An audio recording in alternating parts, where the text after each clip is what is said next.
Back in the...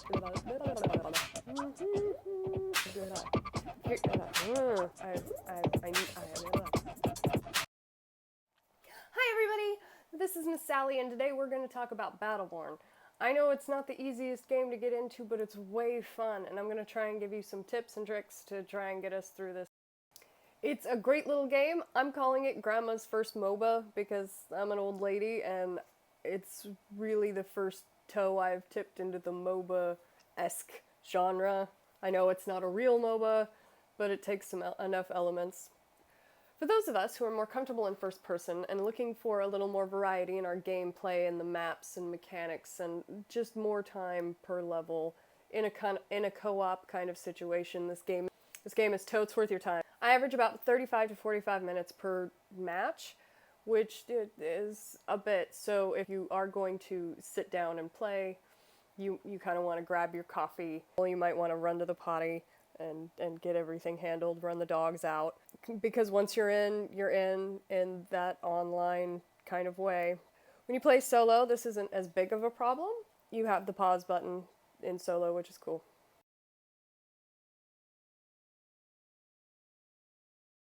In our command menu is where you'll find all of the Battleborn that you can choose from. I have them all unlocked because as you can see, I've spent a lot of time in this game. They all have different quests and challenges that you have to do to unlock them. Usually it's just getting to a certain command rank.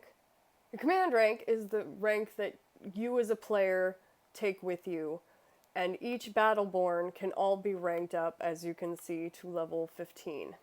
I haven't gotten anybody there yet. I'm still working on it, but I'm too indecisive and too impatient to stick with just one. So I bounce around between several. I'm almost there on Galilea. She hits hard. I like her a lot. I hear a lot of people complain that in multiplayer that she's a little OP, and I can see that.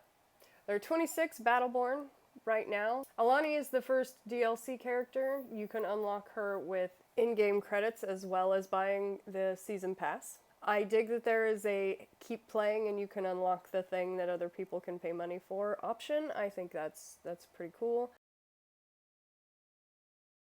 The gear system is a thing. I have a special kind of benefit coming from being a gigantic fan of the Borderlands series. A lot of their iconography just makes more sense to me than it might somebody who hasn't spent as much time on Pandora as I have. But once you learn it, once you've spent the time staring at it and reading the numbers and reading the words, everything makes sense, mostly. At the beginning of each level, you can take one of your loadouts. You can have up to 9 of these. I only have 6 unlocked. There are 3 items in each loadout that you've chosen. 4 serious. Down here in the bottom, on the right-hand side, you will see that it says rename loadout. I use clever ones because I like being funny, and if I giggle, it's better that way. But naming your loadout will save you a ton of heartache in the character select menu.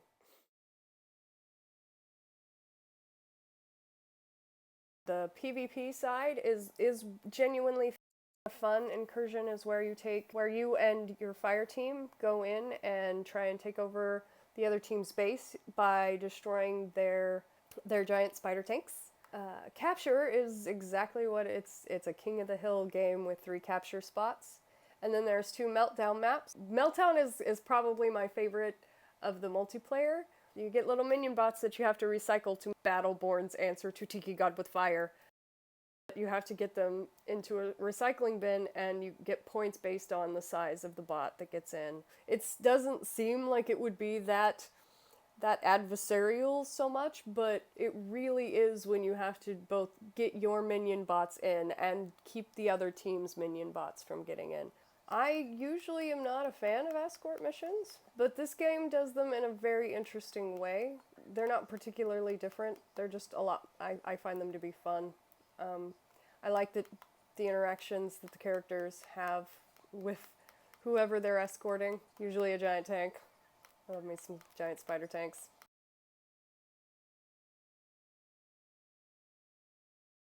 Someday, I hope to talk to somebody at Gearbox and explain to me have them explain to me why the Battleborn logo flips me off every time.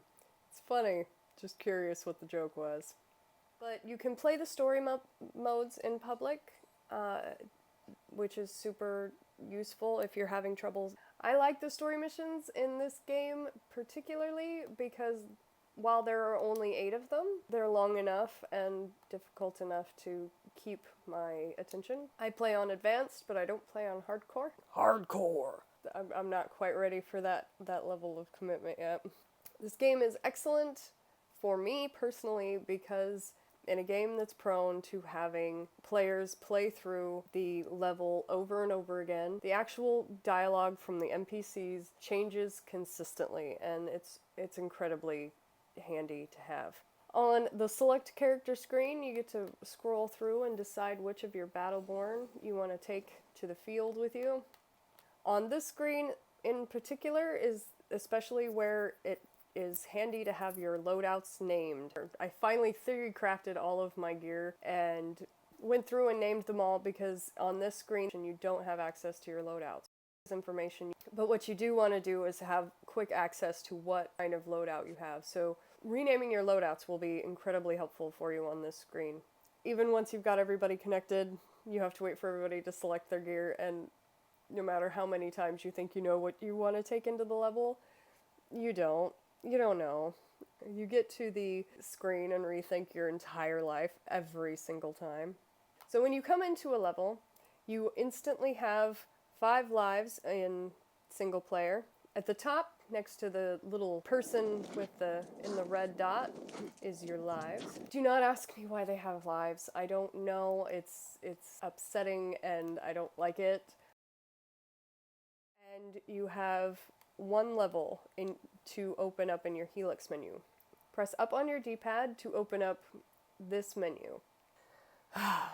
Here's where things start to get interesting. Each character can get up to level 10. Each level comes with its own individual perk or buff to one of the skills of your character. This menu is super, it looks intimidating at first, but once you get playing, it's actually a really clever way of doing leveling in match on the fly once you understand some of the places you need to look and the quick words you need to be reading.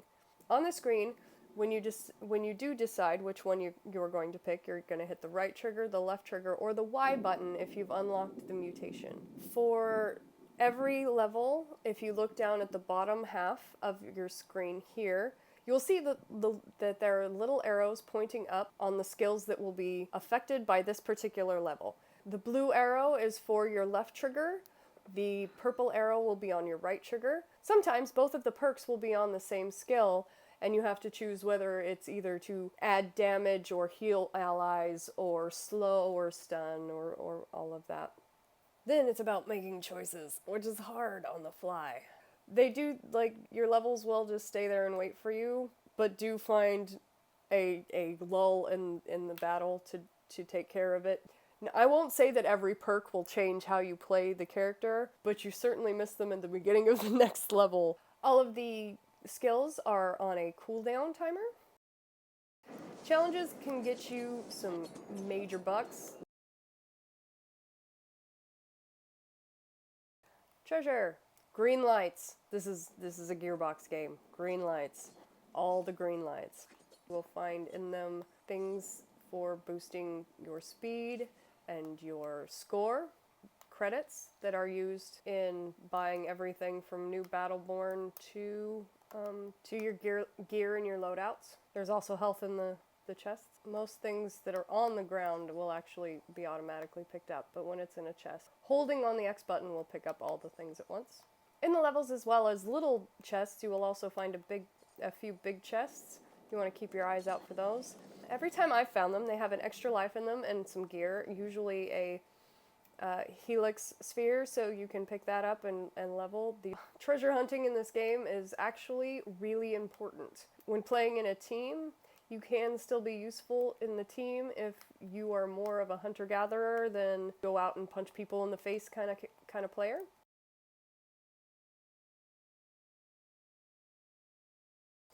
Spawn points.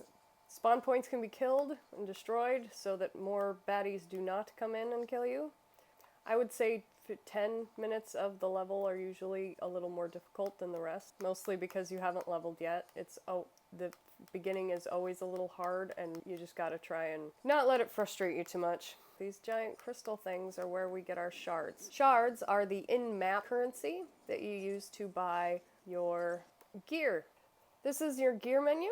I always try and take a quick cash miner of some sort in with me because the shards per second are always worth it. The earlier in the level that you use your miner, the better off you are, although if you use it super early, you may not have enough cash for buying turrets in a necessary situation, so always be careful if you may end up in a room with no extra shards and an absolute need for turrets. So it's always good to kind of scope your situation before you buy your gear, but your gear is good to have and it's good to get early if you can afford it.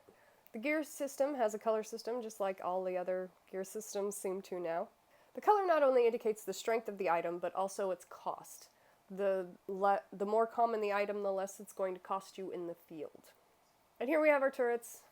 The beginning of these things will be super useful. You'll get used to those. Whenever given the opportunity and you have the bankroll to do so, pre-set up any turrets you can. If you see a place where you might be going back to or coming through again and there's a place to set up turrets, do. I like the thumper turret with the temporal trap because the temporal trap will slow the bad guys down and give the thumper turret, which is basically a rocket launcher. It will give the rocket launcher a chance to take out any of the bad guys that move too quickly. So the repair drones that will heal you will also heal your turrets. It is a beautiful, beautiful thing, and it's a hell of a money saver. In front of the big purple spheres, the Varelsi spheres, there will usually be a turret, a shock turret, that will unlock them. So if you see the big purple sphere but can't get into it, look around and somewhere there will be a turret to build. It's usually not too expensive. And there's usually lots of goodies to be found in there, so check them out.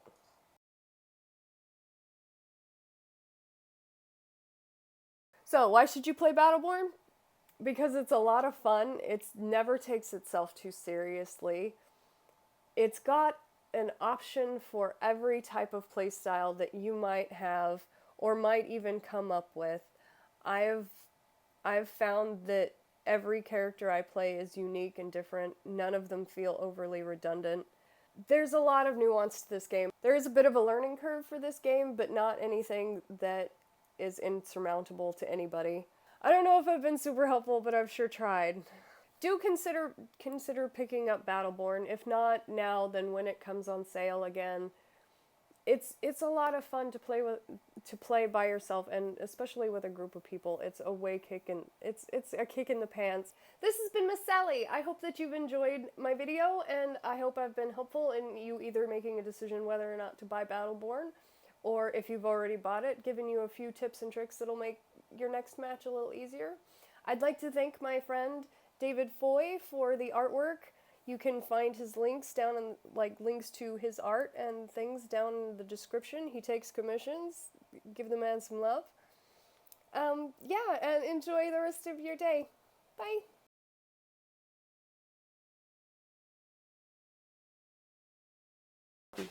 Back in the...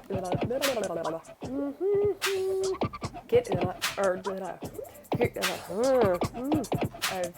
I need help you, no, both of